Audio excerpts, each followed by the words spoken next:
Dito sa Papa Dudut Stories, ikaw ay hindi nag-iisa.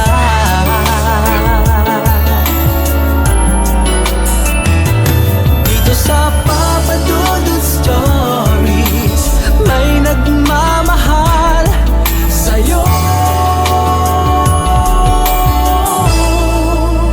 Papa Dudut Stories, Papa Dudut Stories,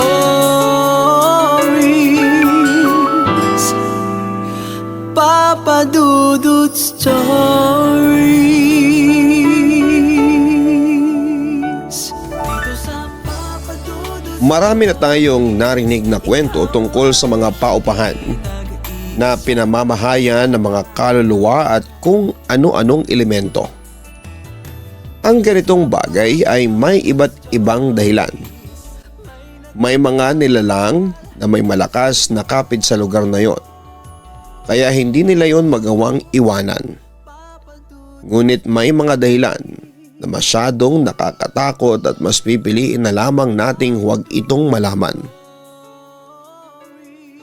Dear Papa Dudut, good day po sa inyo. Ang aking isi-share na kwento ay nangyari noong nakaraang taon lamang. Kapag may time ako ay nakikinig ako sa channel mo, Papa Dudut. At hindi ko ini-expect na isa ang story ko sa dadagdag sa iyong channel dahil sa pangyayaring yon. Gusto ko ring i-share ito bilang awareness na maging maingat tayo sa bahay o apartment na ating titirhan. Sa dami ng narinig kong horror stories about sa apartment o paupahan sa channel mo, ay hindi pa talaga ako natuto. Tawagin niyo na lamang po ako sa pangalang Kay. Pangalawa ako sa 5 magkakapatid at sa province ako nakatira. Hindi kami mayaman at naunawaan ko na kung meron kaming gusto ay kailangan namin yung paghirapan para makuha. Hindi ako nakatapos ng college. First year lamang ay nag-stop na ako. Kasi nakita ko na hindi na ako kayang pag-aralin pa ng mga magulang ko. Tapos talaga kami sa pera at kahit na hindi naman ganong kamahalang course ko ay hindi pa rin nila kaya. Ako na rin ang nag-decide na tumigil kasi hindi ko kayang makitang nahihirapan ang mama at papa ko para lamang maigapang ang aking pag-aaral. Nang time na yon ay nagtatrabaho sa Maynila ang panganay naming kapatid na babae. Kahit paano ay nakakatulong naman si ate sa mga gastusin namin sa bahay. Kasi every month ay nagpapadala siya ng pera sa amin. Pero dahil sa pagtaas ng mga bilihin ay minsan ay talagang kinakapos pa rin kami. At first, ayoko pang magtrabaho kasi feeling ko ay hindi pa ako ready. Akala ko ay basta nasa bahay ako. At natulong kay mama sa mga gawaing bahay ay malaking tulong na yon. Alam ko rin kasi na kapag nagtrabaho ako ay mapupunta ako sa ibang lugar at may iwanan ko ang boyfriend kong si Arthur sa province namin. Masyado kasi akong attached kay Arthur at ayoko magkalayo kami. Feeling ko rin kapag nagkalayo kami ay ipagpapalit niya ako sa babaeng nasa mas malapit. Napaka-immature ko pang mag-isip noon, Papa Dudut. Mas iniisip ko pa nga ang jowa ko kesa ang gumawa ng isang bagay na alam kong makakatulong sa aking pamilya at sa aking sarili na rin. Bukod sa pagiging immature, nakilang inggitera rin ako. Lihim ako naiinggit sa ate ko kasi nabibili niya kahit papaano ang mga gusto niya. Nakabili siya ng phone niya habang ako naman ay yung pinaglumaan niya ang ginagamit ko. Nakakapunta rin siya sa mga lugar na gusto niya tapos ako ay hindi. Sa bahay lamang ako. May mga pagkakataon na kinakausap ako ni mama at tinatanong niya kung gusto ko na bang magtrabaho. Pero ang sagot ko palagi ay ayoko pa. Sabi ko ay bigyan pa niya ako ng 1 taon at saka ako mag-a-apply. Nang time na yon ay meron akong kaibigan na nagtatrabaho na sa ibang lugar. Si Angela. Kapag nagkakausap kami minsan ay inaaya niya akong lumuwas at mag-apply sa company kung saan siya nag-work. Classmate ko si Angela noong high school at talagang close kami.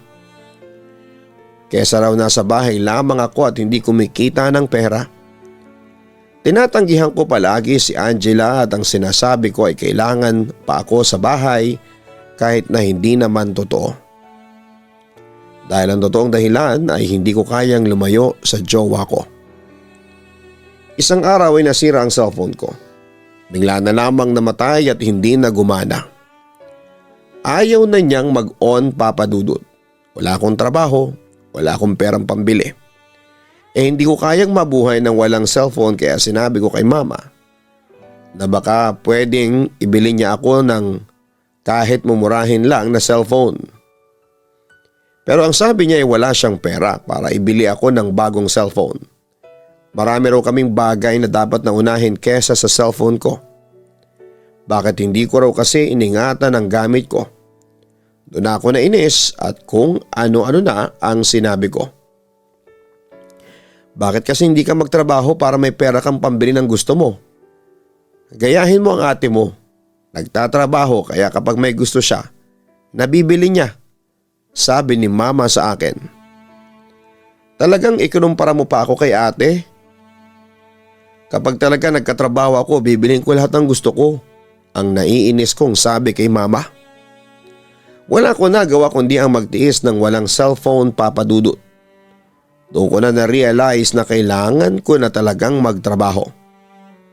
Mabuti na lamang ay merong lumang cellphone si Arthur na basag ang screen at pinahiram niya sa akin yon. Sinabi ko kay Arthur na parang gusto ko na magtrabaho para magkaroon na ako ng sarili kong pera. Alam mo, okay yan. Nasa right age ka naman para magtrabaho. Ang sabi pa ni Arthur. Okay lang sa'yo na magtrabaho ako? Okay lang sa'yo na magkalayo tayo? Bakit mo gustong malayo ako sa'yo? Para makapangbabae ka, no? Nagdududa kong sabi. Ha, anong sinasabi mo? Hindi ako mambababae kapag nasa malayo ka. Masyado ka nag-iisip ng hindi maganda sa akin. Maganda na magkatrabaho ka na para hindi ka na umaasa sa parents mo at sa ate mo ng mga gusto mong bilhin. Saka adult na tayo, kailangan na natin maghanap ng paraan para kumita ng pera. Paliwanag pa ni Arthur. Napahiya ako kay Arthur dahil sa mga sinabi niya. Narealize ko na masyado akong immature. Ano nga ba ang mangyayari sa buhay ko kung hindi ako magtatrabaho? Reklamo ako ng reklamo na naiinggit ako sa ate ko pero wala naman akong ginagawa para maging kagaya niya ako. That moment, nag-decide na ako na magtrabaho. Nag-usap kami ni Arthur at nag-promise siya na kahit magkalayo kami ay hindi siya magloloko at gagawa ng kahit na anong bagay na ikakasira ng aming relationship.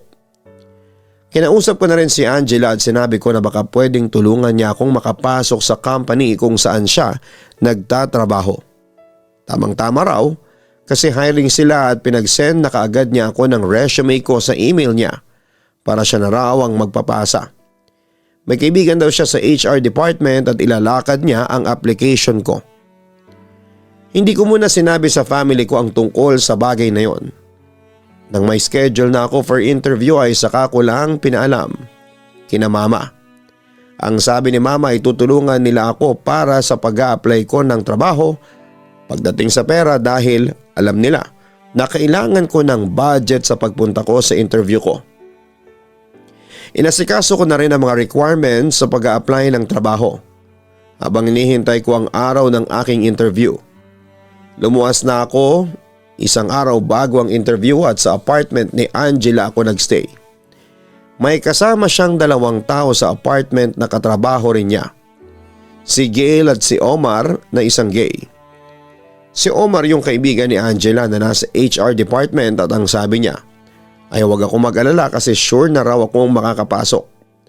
For formality na lang daw ang interview. Siya rin pala ang nag-review ng application ko at pasok naman daw ako sa requirements na hinahanap nila. Okay naman yung interview. Confident ako na nasagot ko ng maayos ang mga tanong sa akin. Pinagpasa na rin po ako ng requirements.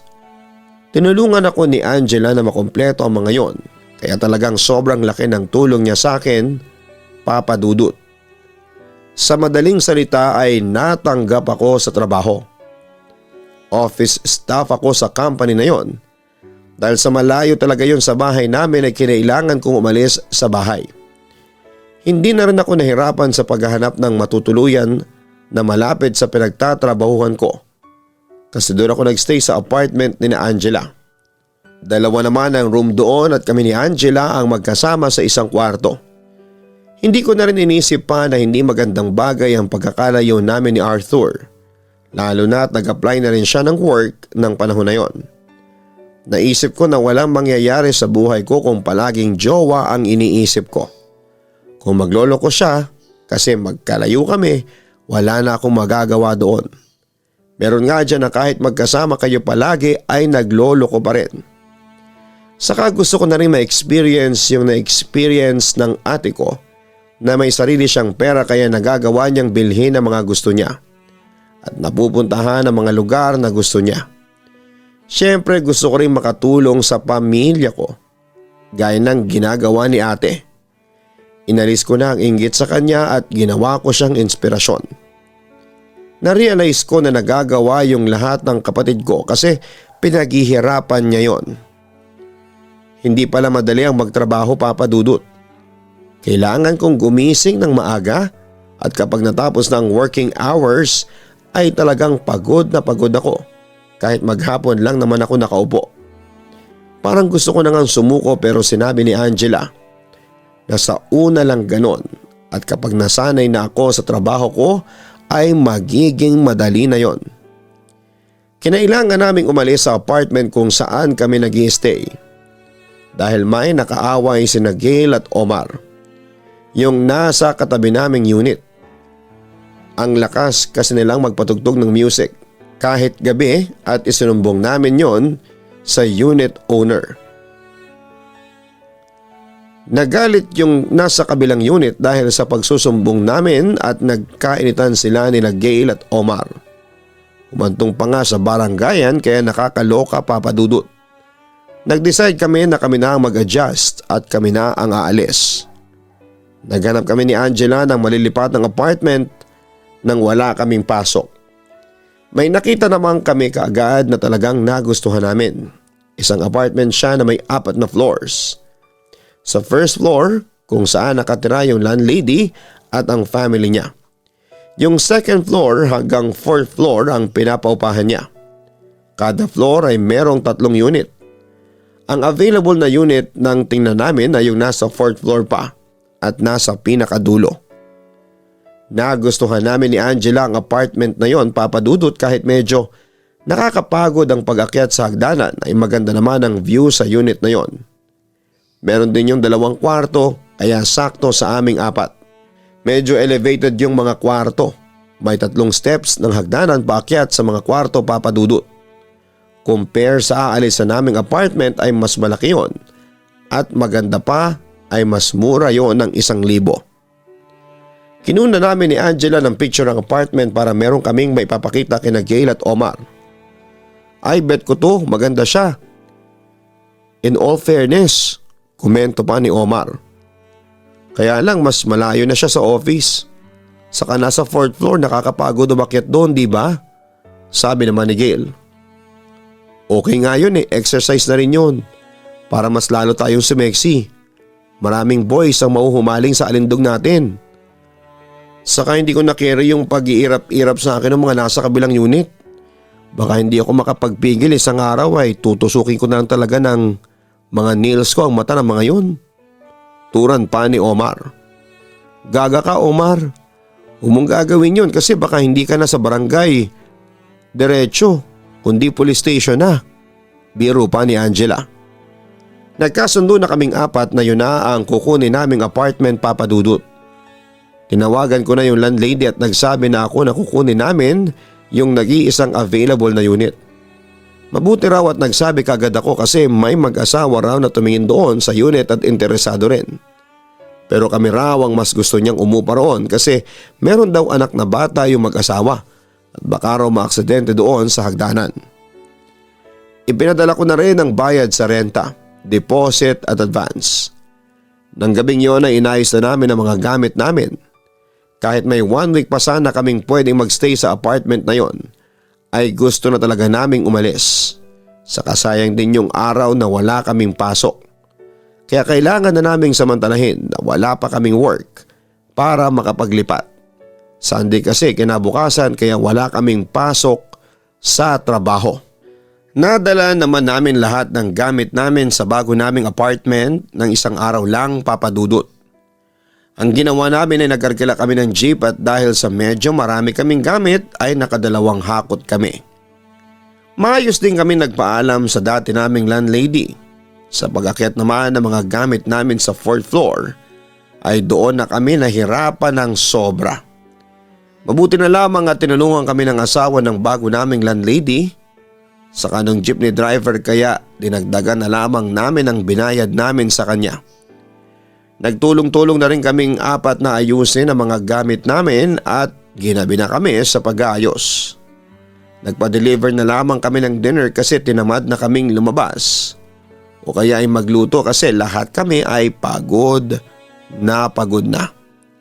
After na mag-dinner ay dumiretso na kami sa kanya-kanya naming kwarto. Kagaya sa inalisan naming apartment ay magkasama kami ni Angela sa kwarto. Doon nga lang ay wala kaming kama talaga. Sa sahig lamang kami nakahiga pero may kutsyon naman kaya komportable pa rin. Nagkwentuhan muna kami ni Angela ng kung ano-ano para pampaantok. Mabilis na inantok si Angela kaya nauna na siyang makatulog sa akin. Ako hindi ko maintindihan kung bakit kahit pagod na pagod ako ay hindi ako dinadalaw ng antok, Papa Dudut. Kahit na anong pilit ko ay wala akong maramdamang pagkaantok. Wala yung epekto para makatulog na ako. Nagtimpla na rin ako ng gatas at ininom yun pero hindi pa rin talaga ako inaantok. Hindi ko naman binigyan ng kung anong kahulugan ng bagay na yon dahil alam ko na normal yon lalo na at first time kong matutulog sa bago naming apartment. Kumbaga namamahay pa ako. Iba lang talaga siguro si Angela sa akin kaya mabilis siyang nakatulog. Madaling araw na akong nakatulog kaya nang magising ako ay wala akong energy. Nang nag-aalmusal na kami, ganoon din si Gail at Omar. Sabi nila ay hindi rin sila kaagad nakatulog kasi namamahay sila. Si Angela lang ang nakatulog ng maayos sa aming 4. Sa second night ay medyo okay na ang tulog ko. Hindi na ako madaling araw na nakatulog. Siguro medyo nakakapag-adjust na ang katawan ko sa bago naming apartment. Sa first week namin sa apartment na yon ay wala pa kaming naranasan na kakaiba o kababalaghan. Normal pa ang lahat. Medyo nakakapagod nga lang yung pag-akyat at pagbaba sa hagdanan kasi nasa 4th floor kami. Pero unti-unti nasasanay na rin kami. Ang maganda rin doon ay tahimik ang mga katabi naming unit. At kahit yung mga nasa ibaba, parang wala ngang pansinan at pakialamanan sa mga nakatira doon. Wala rin nagpapatugtog ng malakas na music. Mas tahimik doon kumpara sa inalisan namin, Papa Dudut. Mabait din ang landlady, hindi siya sobrang mahigpit. Pwede ang bisita at pwede rin ang magpa-overnight ng bisita. Sabi niya apartment naman yon at hindi boarding house. Basta siguraduhin lang daw namin ang aming safety at ang iba pang mga umuupa roon. Ang akala naming 4 ay magiging okay na ang pagtira namin sa bago naming apartment. Pero wala pang isang buwan ay nagsimula na ang pagpaparamdam doon. Umuwi si Gail sa province nila dahil namatay ang tito niya. 1 week siyang nawala kaya matagal-tagal din na walang kasama si Omar sa kwarto niya. Unang gabi na wala si Gail sa apartment ay okay ako ng time na yon at nagagawa ko ng matulog ng maaga kapag may trabaho kinabukasan. Nang umaga na habang nag-aalmusal kaming tatlo ay merong nireklamo sa amin si Omar. Kayo ba o isa sa inyong dalawa ang maingay na naglalakad kagabi? Bandang 11? Tanong ni Omar. Hindi maaga kami nakatulog ni Kay. Saan mo ba naririnig? Baka sa kabila yun at hindi dito, sagot pa ni Angela. Sa may sala natin, ang lakas ng paglalakad. Imposible namang ako kasi hindi ko irereklamo ang sarili ko, ang sabi pa ni Omar. Hindi namin alam kung sino ang pwedeng maglakad ng malakas noong nakaraang gabi. Hindi rin kasi namin masabi ni Angela kung may ganun ba talagang ganap kasi tulog na kaming dalawa sa oras na sinabi ni Omar Papadudut. Naulit ang pangyayaring yon. Sa pangalawang gabi na wala si Gail ay nagreklamo na naman si Omar na may naglalakad ng malakas sa may sala. Hindi raw siya nakapagpigil at lumabas siya ng kwarto para makita kung sino yon, pero wala siyang nakitang tao nang tignan niya. Baka naman may multo rito, nagbibirong wika ni Angela sabay tawa. Ay kung multo yon, hindi ako natatakot sa kanya. Dapat ay manahimik siya kasi kailangan kong matulog ng maayos. Hindi ako nakakatulog dahil sa ingay na yon. Buti siya wala siyang binabayaran na kahit na ano. Ako, marami akong pinagkakagastusan no? Mataray ng wika ni Omar. Natawa na lamang kami ni Angela sa pang-aaway ni Omar sa multo na hindi pa kami sure ng time na yon kung meron nga ba sa apartment na nilipatan namin. Hindi ko pa sigurado kung meron nga bang multo roon kasi wala pa akong nararamdaman na kakaiba.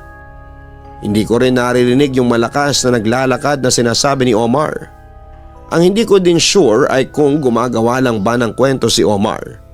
Pero kung ganun nga ay wala naman akong nakikitang reason para gumawa siya ng kwento. Kahit na hindi pa kami matagal na magkakilala ay parang wala yon sa ugali ni Omar Papadudut. Sa mga sumunod na gabi wala na kaming narinig na reklamo mula kay Omar. Ang naisip ko noon ay baka nga sa kabilang unit lamang yung naririnig ni Omar at napagkakamalan lang niya na sa unit namin ang gagaling. Pero curious pa rin talaga ako sa naririnig niya, Papadudut. Kaya isang gabi ng Sabado ay hindi muna ako natulog. Nagpuyat ako kasi pwede naman. Walang pasok the next day. Nanood ako ng series sa cellphone ko at sa may sala ako pumwesto. Sira kasi ang earphone ko kaya naka-speaker ang phone ko. Kung sa kwarto ako manonood ay makakaabala ako kay Angela na tulog na ng oras na yon. Nakahiga ako sa maliit na sofa. Patay na ang lahat ng ilaw, ang tapang ko pa noon, Papadudut.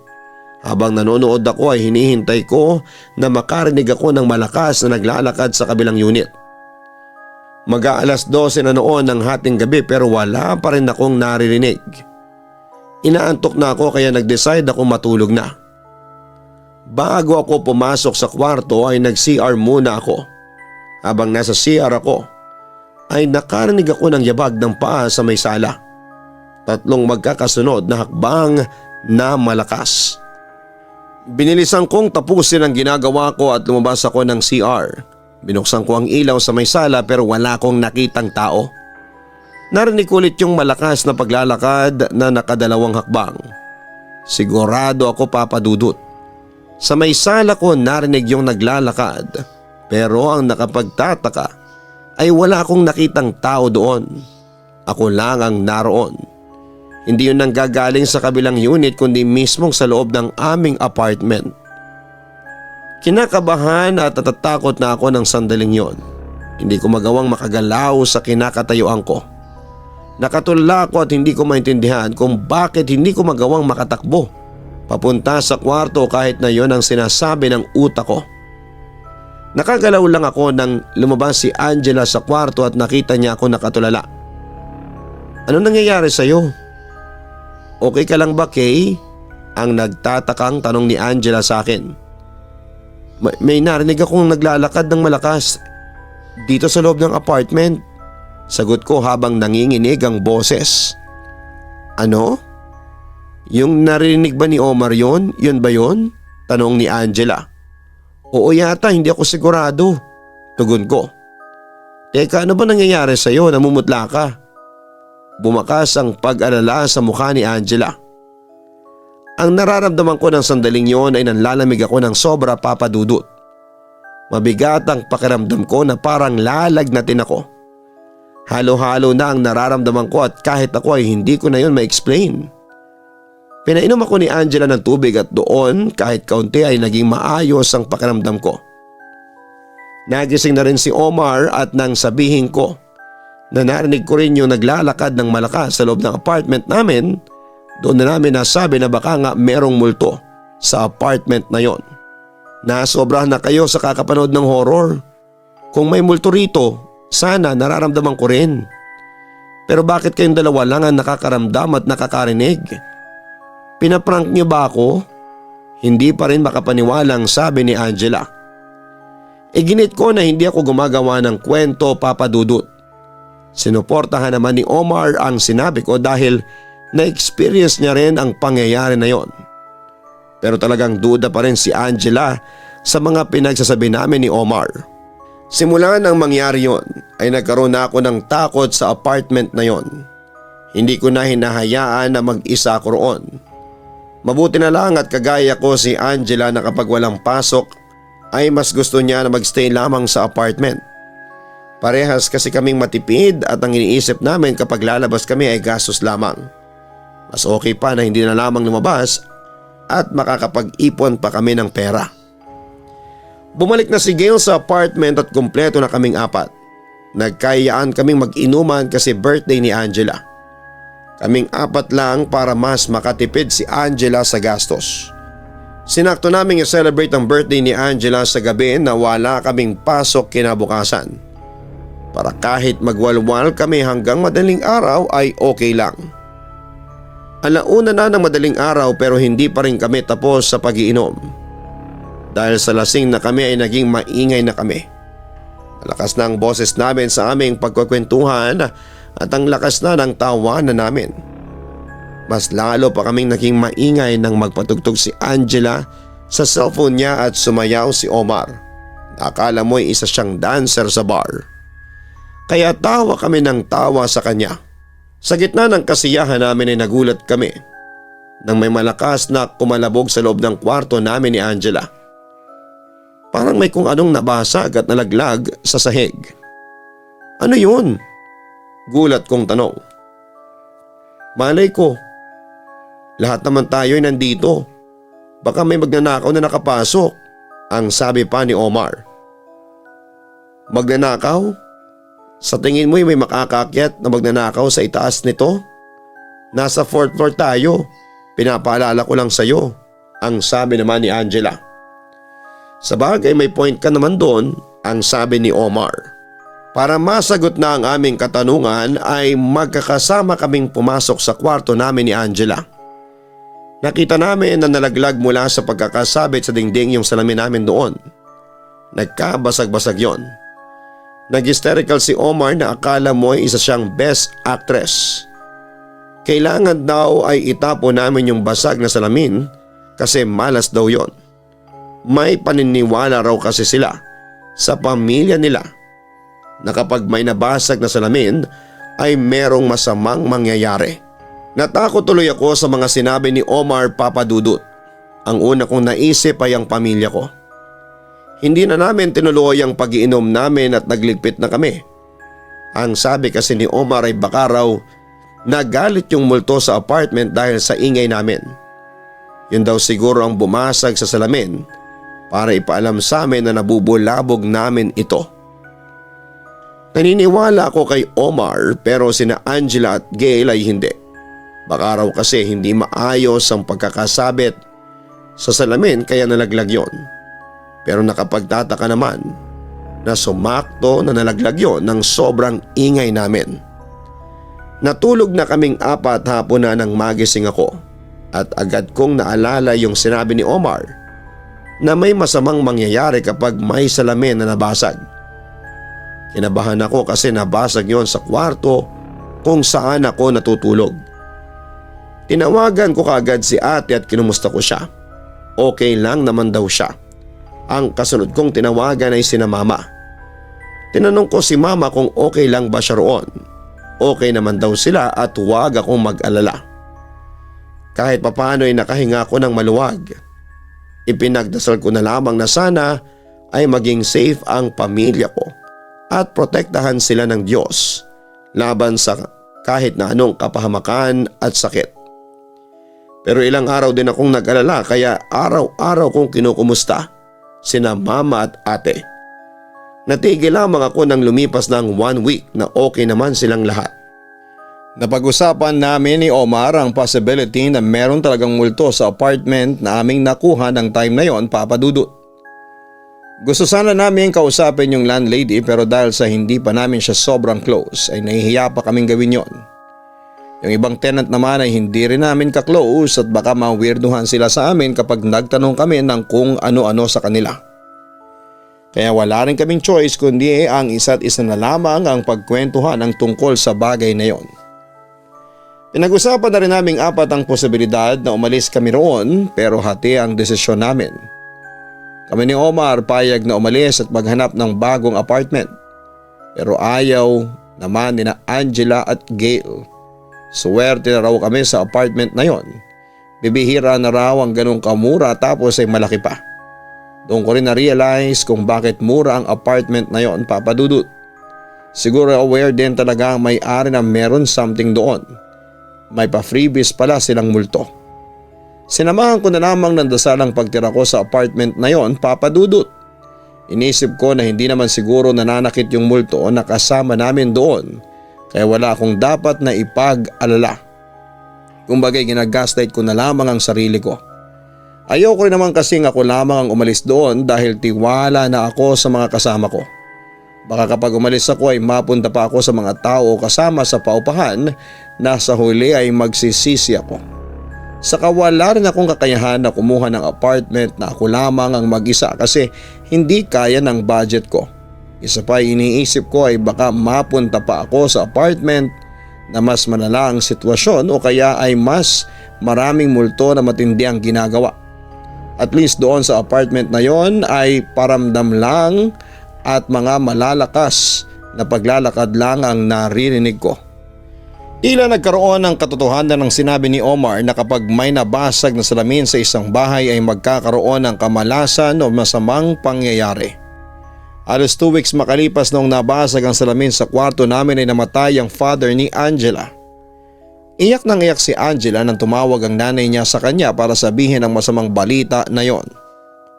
Hindi pa namin alam kung paano siya pakakalmahin at pahihintuin sa pag-iyak.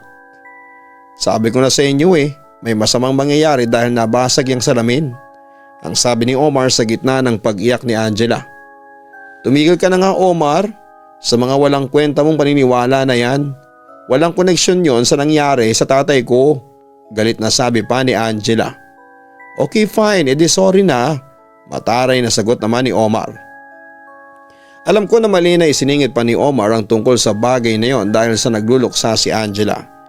Ewan ko rin ba kay Omar kung bakit pa niya yon sinabi, Papa Dudut. Agad na nag-leave si Angela sa trabaho ng ilang araw dahil kailangan niyang umuwi sa probinsya namin. Ang sabi ko kay Angela ay sa huling gabi ng lamay ako pupunta sa kanila at sa libing ng tatay niya. Hindi kasi ako pwedeng mag-leave ng kasing tagal ng sa kanya. Isang araw lang ang kaya ko kasi marami rin akong kailangang trabaho na harapin. Saka wala akong valid na reason para mag-leave ng matagal. Kinagabihan ay nag-impake na si Angela para umuwi. Inihatid ko siya sa may terminal ng bus kasama si Omar. Okay na silang dalawa at nagsorry na si Omar at inamin niya na mali siya at naging insensitive siya. Pero kahit paano ay meron akong hinala na baka nga naman may koneksyon yung pagkakabasag ng salamin sa hindi magandang nangyari sa tatay ni Angela. Ayoko na nga lang sabihin yun kay Angela at baka magalit din siya sa akin. After naming ihatid si Angela at nang makalis na ang bus ay tumambay muna kami ni Omar sa isang fast food restaurant para magkape at kumain ng burger. Doon ay nagkaroon na naman kami ng chance para makapag-usap tungkol sa mga nangyari. Malakas talagang pakiramdam ko na isang pangitain yung pagkabasag ng salamin sa kwarto ninyo. Hindi ba may masamang nangyari? Turan pa ni Omar. Yun nga din ang naisip ko pero ibig bang sabihin noon ay alam ng kaluluwa na nasa apartment na mawawala ang tatay ni Angela? Kaya binasag niya yung salamin? Tanong ko. Siguro hindi ako sure Makipagtsekahan ka kaya doon sa multo para malaman mo tapos ichika mo na lang sa akin ang say niya. Biro pa ni Omar. Baliw, ikaw ang nakaisip, ikaw ang gumawa. Never kong pinangarap na makakita o makipag-usap sa patay. Ang natatawa kong tugon.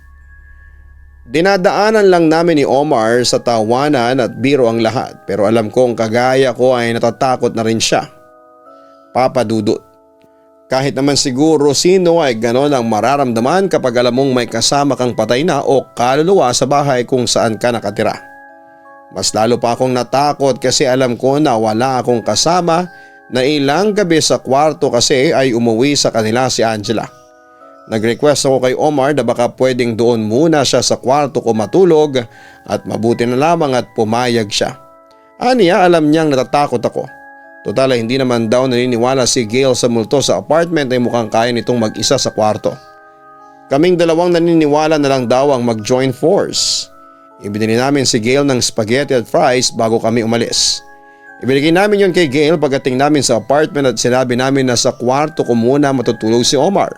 Abang wala pa si Angela. Mabilis naman pumayag si Gail at hindi man lang siya nagdalawang isip. Nagpasalamat pa nga si Gail sa akin sa dahilan na hindi ko alam. Nang unang gabi na nakasama ko sa isang kwarto si Omar ay doon ko nalaman kung bakit masaya pa si Gail na hindi niya makakasama ng ilang gabi si Omar sa isang kwarto. Ang baklang si Omar ang lakas palang humilik. Akala mo ay ugong ng barko ang hilik niya. Pero mas okay na yon kesa sa multo naman ang makatabi ko sa pagtulog, hindi ba? Nagtiis na naman ako sa lakas ng hilik ni Omar. Mas kaya ko yung tiisin kesa sa magtiis sa takot, Papa Dudut. Nagsuot na lamang ako ng earphone at nakinig sa music habang natutulog kasi parang hindi ko talaga kaya na makatulog sa maaladrago na paghilik ni Omar. Kinaumagahan ay nagtaka kami kasi naghahanda na kami ng breakfast ay hindi pa lumalabas si Gail sa kwarto niya. Kinatok siya ni Omar at pinagbuksan naman siya ni Gail. Nakita namin na hindi maganda ang pakiramdam niya. Ang sabi ni Gail ay hindi muna siya papasok sa trabaho dahil nilalagdat siya at sobrang bigat ng pakiramdam. Naawa kami sa kanya kasi may iwanan siyang mag-isa sa apartment pero ang sabi ni Gail ay huwag kaming mag-alala sa kanya kasi kaya naman niya. Iinom na lang daw siya ng gamot. Pumasok kaming dalawa ni Omar sa trabaho. Pagbalik namin ng gabi ay nasa kwarto pa rin niya si Gail. Nag-aalala na kami sa kanya kasi sobrang init ng katawan niya at nilalamig pa siya. Hinang-hina rin siya na halos hindi na siya makatayo sa kanyang higaan. Nagsuggest ako na dalhin na siya sa ospital at baka kung ano na ang nangyayari sa kanya pero tumanggi siya. Ipapahingal lang daw niya yon, Papa Dudut. Dahil sa masamang pakiramdam ni Gail ay sinabi ko na sopas na lamang ang kainin namin para sa dinner. Para may mainit na sabaw na mahigop si Gail at baka pagpawisan siya. Lumabas muna kami para bumili ng mga ingredients para sa sopas. Pakyat na ako ng hagdanan ng apartment nang makasalubong ko yung may edad na babae na alam kong nakatira sa isa sa mga unit sa 4th floor. Siya yung nasa malapit sa hagdanan, ngumiti ako sa kanya at ngumiti rin siya sa akin. Medyo nabigla ako nang kausapin niya ako at nagtanong siya kung matagal na ba kami roon. Sinabi ko na halos kakalipat lang namin hanggang sa may tinanong siya sa akin na kinataas ng balahibo ko sa braso. Wala ba kayong nararamdaman na kung ano doon sa unit ninyo? Tanong ng babae sa akin. Hindi agad ako nakasagot, Papa Dudut, hanggang sa naisip ko na baka may alam siya at chance ko na yon para malaman ang katotohanan tungkol sa apartment kung saan kami nakatira. Meron po pero kaming dalawa lang nung kasama ko ang nakakaramdam. O mga nakarang gabi kasi meron po kaming naririnig na naglalakad ng malakas sa may sala. Bakit po kaya? Alam niyo po ba ang kwento sa unit namin? Iniisip po kasi namin na merong multo doon. Tugon ko. Sinabi sa akin ng babae na meron daw talagang multo sa unit namin, Papa Dudut. May namatay daw kasi roon na isang babae. Kinitil daw nito ang sarili nitong buhay dahil sa dami ng problema. Madalas daw na mag-open sa kanya ang babaeng yon tungkol sa pinagdadaanan nito. Halo-halong problema sa pamilya, sa boyfriend at sa trabaho. Nagulat na lang daw sila ng ilang araw na itong hindi lumalabas at nang may naamoy silang mabaho mula sa unit nito ay doon na sila nag-decide na buksan yon. Nakita nilang walang buhay na katawan ng babae. Mas lalo ako natakot sa nalaman ko, Papa Dudut. Ang sabi ng babae sa akin ay hindi naman nananakit yung babae kasi mabait daw ito noong nabubuhay. Siguro raw ay naiwan pa rin sa unit namin ang presensya nito. O kaya ay dahil kinitil nito ang sariling buhay ay hindi ito makalis sa lugar kung saan ito namatay. Nagpasalamat ako sa sinabi ng babae sa akin at sinabi ko yon kina Omar at Gail. Kahit sila'y natakot at nagkasundo kaming tatlo na kausapin si Angela tungkol sa bagay na yon para makaalis na kami roon.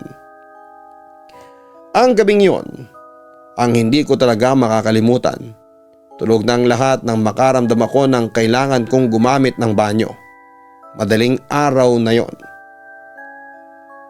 Medyo nagdadalawang isip pa nga ako na magpunta sa banyo kasi natatakot ako. Pero ayoko namang magkaroon ng sakit sa pantog at malaki ang magagastos ko kapag nagkataon. Habang nasa banyo ako ay may narinig akong pag-iyak ng babae sa may kwarto ni Gail.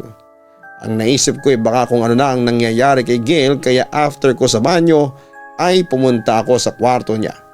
Alam kong hindi naglalak ng kwarto si Gail kaya diretso na ako sa pagbukas noon. Pagbukas ko ng pinto ay nagulat ako kasi may nakita akong silhouette ng babae na nakasabit sa may kisame at may lubid na nakakabit sa leeg niya.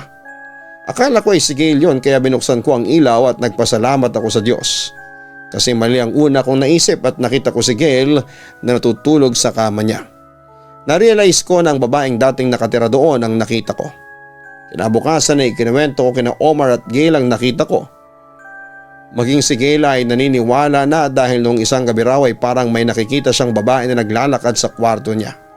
Iniisip na lang daw niya na namamalikmata siya dahil sa masama ang pakiramdam niya.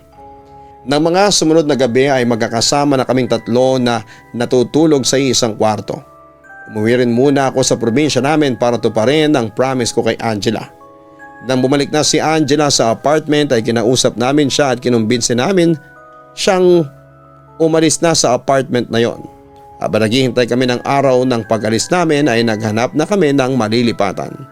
Pero ang malas kasi wala na kaming makita na pasok sa budget namin at yung magugustuhan talaga namin. Parang naging blessing in disguise na rin kasi naisipan ni Angela na tawagan yung dati naming landlady na inalisan namin ang apartment at nalaman namin na umalis na pala yung mga nakaaway naming tenant kasi hindi na raw nakakabayad. Sakto rin na wala pa rin nakatira sa inalisan naming unit kaya nagkasundo kaming bumalik na lamang doon. Sa awa ng Diyos, nang bumalik kami sa apartment namin dati ay naging tahimik na ang buhay namin.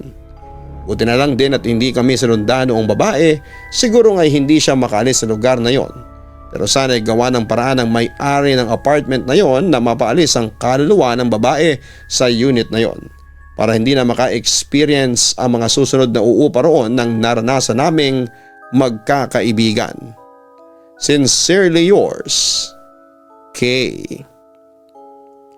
Importante ang kaligtasan nating lahat sa sarili nating bahay.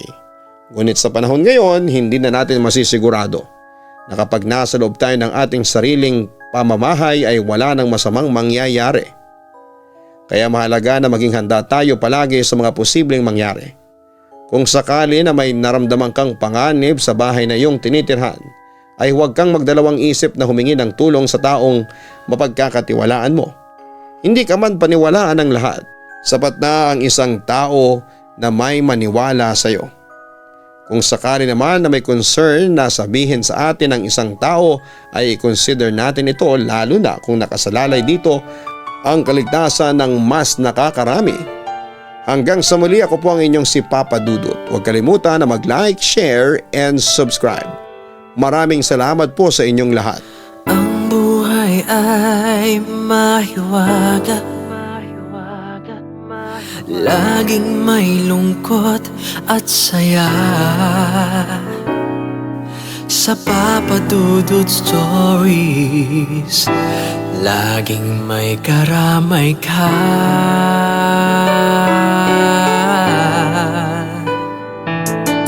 Mga problemang kaibigan,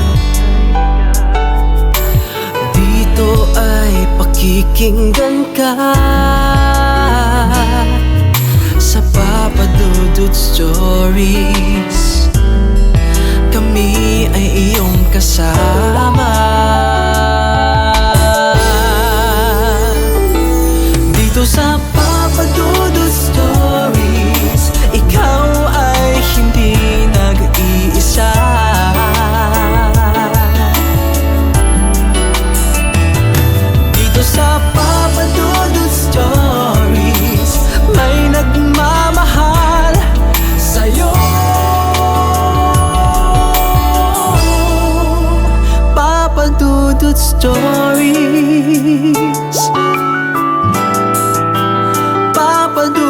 Stories. Papa Dudut Stories.